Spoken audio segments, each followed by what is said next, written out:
The most powerful cage isn't made of steel. It's made of reassurance. And Silo is finally ready to admit that. You're watching DriftEcho, where dystopia isn't just survival, it's strategy. Apple TV Plus didn't hesitate. Seasons 3 and 4 were filmed back-to-back, with Season 4 officially confirmed as the endgame. That's not a gamble. That's blueprint storytelling. When a series locks its conclusion before revealing its deepest secrets, it means the collapse was always part of the design. Just like the silo. Season 1 conditioned us. It made routine feel safe. Ritual feel logical. Screens feel necessary. Season 2 exposed enforcement, how rules weren't traditions, but tools. Season 3? Season 3 is about authorship. Because once you stop asking what the silo is, you start asking who it was built for. Juliet stepping outside wasn't just rebellion.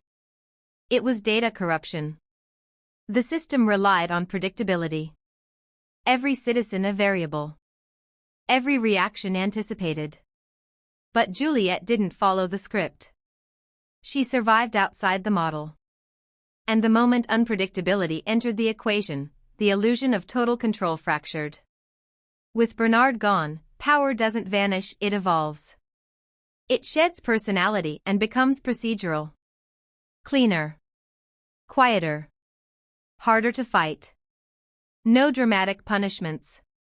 No public examples. Just silent recalibrations. Access denied. Information redirected. People reassigned. Control without spectacle. Camille's emergence signals that shift. Leadership that doesn't persuade, it optimizes. The new regime doesn't need fear. It needs compliance, so normalized it feels voluntary. That's the real horror of Season 3. The outside world isn't the threat anymore. The truth is.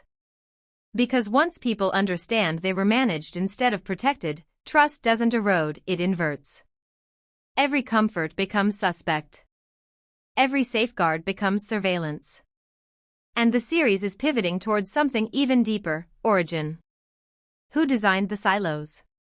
What catastrophe justified burying humanity alive? And more importantly, was the catastrophe environmental or social? Early reports suggest Season 3 will interweave present-day unrest with glimpses of the architects, not as cartoon villains, but as rational minds solving an impossible problem. Leaders who believed humanity couldn't survive freedom.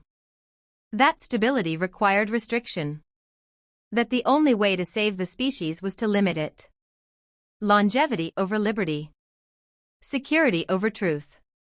Containment disguised as care. That's the ideological spine of what's coming. And Juliet, outside the structure, becomes more than a rebel. She becomes proof that adaptation doesn't require obedience. That survival doesn't demand silence. But here's the sharper twist. Season 3 reportedly leans less into physical danger and more into psychological warfare. The tension isn't who gets sent out to clean. It's who gets allowed to think. Information becomes the battlefield. Memory becomes currency. And doubt becomes the most dangerous infection of all. Because once enough people question the premise, the silo doesn't need to collapse physically. It collapses philosophically. And that's far harder to rebuild. So here's the real question as we head into this next chapter. Was the silo humanity's salvation, or its quiet surrender? Drop your theories below. And stay with DriftEcho.